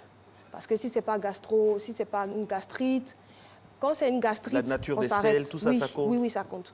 Donc, quand on sait pas... Et puis, il y a du sang dans les selles aussi. Quand c'est pas... Voilà. dans le cas des gastro et des gastrites, on peut ne pas avoir du sang dans les selles. Donc, quand on découvre que c'est gastrite, on s'arrête là. Mais quand la diarrhée persiste et qu'on fait des tests pour la typhoïde, on fait des tests pour la gastro et tout, et que c'est négatif, c'est là qu'on essaie d'aller un peu plus loin. Et on demande les douleurs sont localisées où, parce que les douleurs de l'ulcère sont différentes des douleurs de Crohn, qui sont différentes des douleurs de RCH, par rapport à la position où la douleur se trouve. Vous êtes docteur, hein? Vous avez cherché. Vous êtes docteur? Ah non, j'ai cherché. Ah, j'ai échoué au tronc commun, soit dit en passant. Et vous êtes rattrapé, la vie a fait. Par un malheureux événement, vous êtes rattrapé, approfondi vous avez vos fait recherches. du citron une limonade. Et Oui, on apprécie cette limonade. Merci beaucoup. Alors, pour faire la frontière et dissocier ces maladies-là, vous avez dit que généralement les médecins se trompaient sur le diagnostic et orientaient vers la colopathie. Cela est dû à quoi? Parce que ce n'est pas des maladies banales ici en Côte d'Ivoire. Ah. Les gens n'ont pas spontanément la maladie de Crohn ou la rectocolite. C'est des maladies occidentales. En guillemets. Oui. Donc, mon médecin m'a demandé, vous êtes allé en France ou aux États-Unis? Je dis non. Il dit, mais d'où sortez ça? Mais c'est vraiment des maladies occidentales. Le plus grand taux de malades, c'est au Canada, avec 319 personnes pour 100 000. Donc, j'ai cherché ça aussi. Donc, et puis vraiment, la prévalence chez les Juifs aussi, elle est très élevée. Mais ici, en Afrique subsaharienne, de plus en plus, en Afrique du Sud, ça commence à venir, mais en Afrique subsaharienne, on n'a pas vraiment de données par rapport à ça. Donc, ceux qui sont malades... C'est le grand problème des statistiques. On n'a pas de données par rapport à ça. Donc, ce que nous essaie de faire, c'est d'en parler pour que les gens se signalent. Voilà. Quand les gens se signalent, on peut faire des statistiques. Alors, justement, nous allons parler de l'AMICI. Vous fonctionnez comment? Sur l'idée, il y a des réunions quotidiennes, hebdomadaires, et puis quels sont vos donateurs? Voilà, donc l'AMICI a été créée en 2016, et puis sur fonds propres. Ça, vraiment, je me suis levée un matin, je dis, bon, je crée l'AMICI. Donc, j'ai demandé, vraiment, tout s'est passé en ligne, sur Facebook. Je me suis dit, bon, il peut y avoir des malades, il peut y avoir des gens qui ont cette maladie-là. Donc, je lance un appel et puis les gens viennent. Donc, les gens sont venus inbox. Roselyne, j'ai mal j'ai mal au ventre, ou bien je connais quelqu'un, je tag quelqu'un qui a toujours mal au ventre. Il y a toujours des gens qui sont là, ils ont toujours mal au ventre, ils sont dans les groupes, et puis voilà. Donc, les gens sont venus et puis je dis, bon, OK, je suis allée demander au ministère de l'Intérieur comment ça se passe pour créer une ONG. Ils ont donné les informations et on a créé l'ONG. On était un noyau de 7 personnes. Voilà. Et comme je dis, aujourd'hui, on est à 500 personnes sur la page et on a toujours des gens qui viennent sur notre page et voilà. Et donc, les donateurs, le plus grand donateur actuel, c'est l'ambassade des États-Unis parce qu'en 2016, justement, j'ai été sélectionnée pour le programme Mandela Washington. Le ministère de la Santé de Côte d'Ivoire, justement, nos autorités s'impliquent à vous les avez contactés quand même? Oui, on a contacté, on a envoyé des courriers, mais on n'a pas Vous avez les courriers, vous avez des photocopies du courrier? Mais il y a des traces que vous les avez contactés? Oui. Vous ont répondu au moins pour dire qu'ils ne peuvent pas avoir aucune réponse? C'est une frange de la population assez conséquente, à 500 personnes. On va relancer. Ce qui est sûr, les gens commencent à en parler. Donc, à un moment... Le ministère de la Santé va prendre le relais. Et on espère que ça va se faire à partir de maintenant. Ah oui, je vais ramener des courriers et tout. Voilà. Sinon, voilà, c'est ça. Aujourd'hui, nous sommes le... Attendez, parce qu'il faut bien que notre émission serve à quelque chose. Quand même, nous sommes le 30 mai. Le 30 mai. Vous avez la caméra qui est là. Qu'est-ce que vous aviez à dire si vous croisez le ministre de la Santé, M.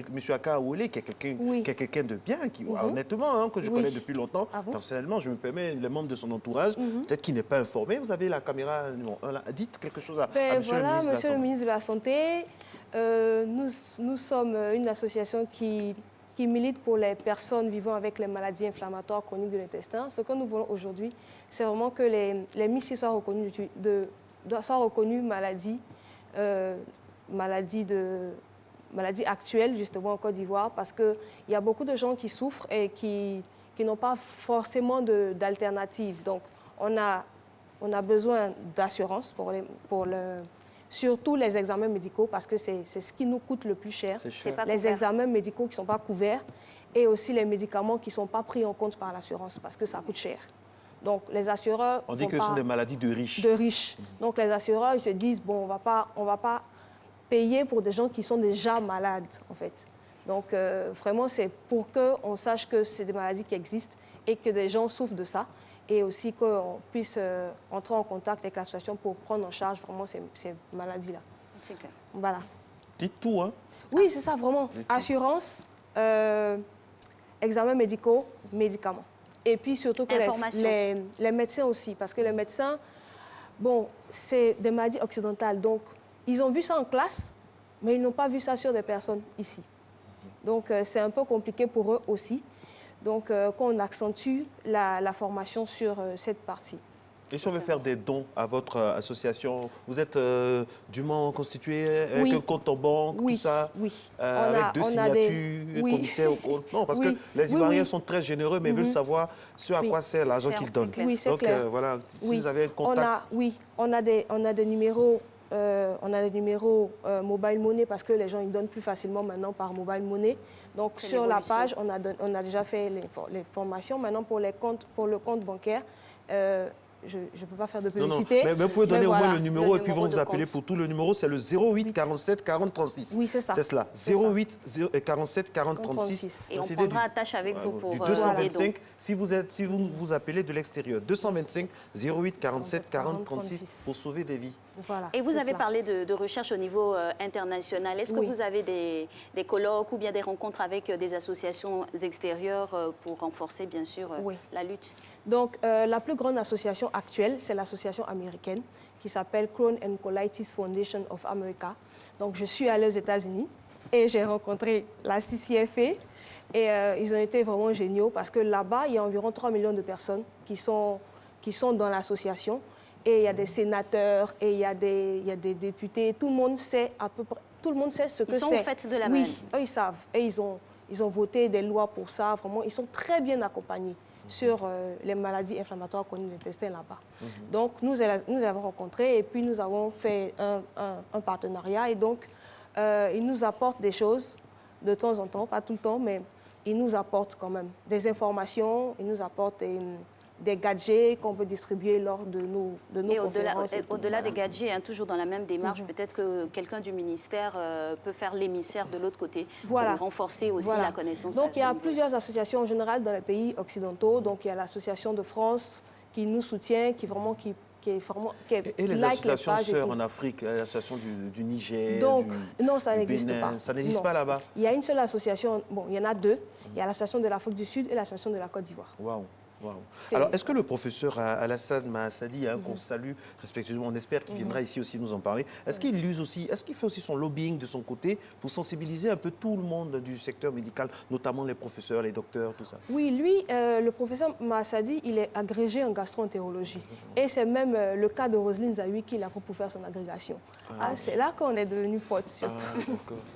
Maintenant, aujourd'hui, lui, il est plus connu à l'international qu'au national.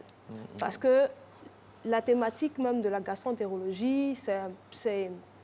Bon, ici, les gens n'ont pas beaucoup de moyens. Donc, ils ne vont pas jusqu'au bout des diagnostics. Il m'a dit qu'il a beaucoup de malades qui ont disparu. Parce qu'ils viennent et puis, voilà, c'est lourd comme traitement, c'est coûteux. Et donc, un matin, ils ne viennent plus. Ils abandonnent. Oui, ils abandonnent. Ils abandonnent. Et quand tu n'as pas le soutien de ta famille aussi, que tu es tout seul à... Parce qu'on assimile ce que vous ne voulez pas dire peut-être par pudeur, on assimile ça peut-être à la sorcellerie, au mysticisme. Ça, vraiment. Non, c'est un sort, non, c'est VIH, non, on veut la tuer. Vraiment, on a tout entendu des gens qui viennent, de nos malades, on a tout entendu. Mais les traitements existent, mais ils sont coûteux. Et donc, les gens, ils essaient de faire ce qu'ils peuvent. Quand ils n'arrivent plus, ils arrêtent. À ce niveau-là, c'est une maladie qui réussit à finir, c'est curable ou incurable? Bon, normalement, c'est incurable, mais bon, on essaie de trouver des alternatives. Quand tu adaptes ton alimentation, voilà, quand tu adaptes ton alimentation, tu peux survivre à tout. Quand on dit quelqu'un est colopathe, c'est ce genre de... Oui. C'est-à-dire quand ils mangent des choses, ils ne peut pas manger trop tard, il ne peut pas manger trop tôt, il ne peut pas manger trop chaud, il ne peut pas manger trop froid. Vraiment, il y a trop de... Voilà. Et il y a une alimentation, il y a une tolérance particulière. Il y a à voir le dosage. Par exemple, aujourd'hui, avec la maladie de Crohn, moi, j'ai arrêté complètement le lait et les laits animaux. Le lait de vache, c'est fini pour moi.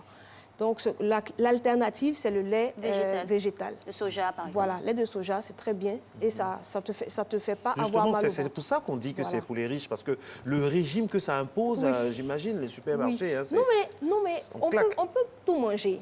Mais il y a des conduites à tenir. Tu ne vas pas manger du foutou, par exemple, à 17h. Tu ne vas pas digérer, ça va se putréfier dans ton ventre, tu vas avoir des gaz, c'est n'importe quoi. Mais tu peux manger du foutou à 10h du matin. Moi, c'est peinard. C'est quoi votre nourriture préférée pour vous taquiner un peu, c'est quoi? Est-ce que vous pouvez manger à volonté? À volonté, les feuilles. Feuilles de... Oui, feuilles de tout ce que vous voulez. Épinards, manioc, patates, tout ce que vous voulez en feuilles, parce que en plus, ça donne du sang. Parce qu'encore, on est anémié, on est fatigué. C'est les symptômes qui fatiguent, en fait. Ouais. Parce que quand tu as la diarrhée, tu es fatigué. Ben oui. Quand tu vomis, tu es fatigué. Comment c'est la fatigue? Et bon, en face... Ça peut être incommodant pour le travail au quotidien. Voilà, en face, tu as ton boss qui ne comprend pas pourquoi à 8h du matin, tu es fatigué. Donc, il fait Roselyne, une sensibilisation aussi au niveau même qu'est-ce que tu as? Je suis fatiguée. Il est 8h du matin. Comme Alix dit, il y a une sensibilisation aussi au niveau du patronat. C'est le but de l'AMICI aussi. Oui. Donc, c'est vraiment ça. Nous, ce qu'on fait, c'est sensibiliser. Parce que quand quelqu'un vient te dire qu'il a la maladie de Crohn, le patron, il fait... Est-ce qu'il pourra travailler? C'est contagieux. Est-ce que, voilà, qu'est-ce que c'est? Est-ce qu'il pourra travailler? Est-ce qu'il ne va pas contaminer tout le monde ici? Voilà, c'est... Alors que s'il sait que les MICI, c'est normal, que la personne peut bien travailler, que la personne est tout à fait normale, il a un peu moins peur et voilà. C'est ça, c'est vraiment ça le but de la MICI. D'accord. Vous avez parlé de la journée qui est célébrée tous les 19 mai. Mais vous avez une activité à venir. C'est pour quand? Non, la prochaine activité, ça sera en juillet. Ça sera une grande réunion avec toutes les personnes qui sont intéressées. Ça devait être une réunion du bureau, mais bon, là, depuis qu'on passe à la télé maintenant, il y a beaucoup de gens qui nous contactent, surtout inbox, parce que comme ça fait honte, les gens ne veulent pas en parler vraiment. Donc, ce qu'on fait, c'est en juillet, on va organiser une grande rencontre où on va inviter tous ceux qui sont venus inbox, tous ceux qui sont partisans, qui sont sympathisants de l'association. Si vous avez besoin d'un coup de main pour la communication, pour vous aider pour l'animation, Alix et moi, on se fera faire tous les animateurs. Je vais passer vous voir. N'oubliez pas, on va donner le numéro à la fin. Merci à vous d'être passé. Et puis moi, je vais vous dire que vous êtes brave, vous faites preuve de stoïcité, vous êtes belle, africaine, moderne, et vraiment, on est de tout cœur avec vous. Passez le bonjour à tous nos amis de l'AMICI. Et puis, mesdames et messieurs, Monsieur le ministre, nous savons que vous êtes quelqu'un de bon et de bien et de très professionnel. On sait déjà ce que vous avez fait pour bon nombre de secteurs dans le domaine de la santé et vous pouvez avoir une oreille attentive et une main secourable pour toutes ces personnes qui souffrent des affres de cette maladie. Merci beaucoup. Eh oui, voilà, c'était pour le point santé aujourd'hui. On espère vous avoir informé davantage dans ce secteur-là. On se reverra demain vendredi pour terminer la semaine.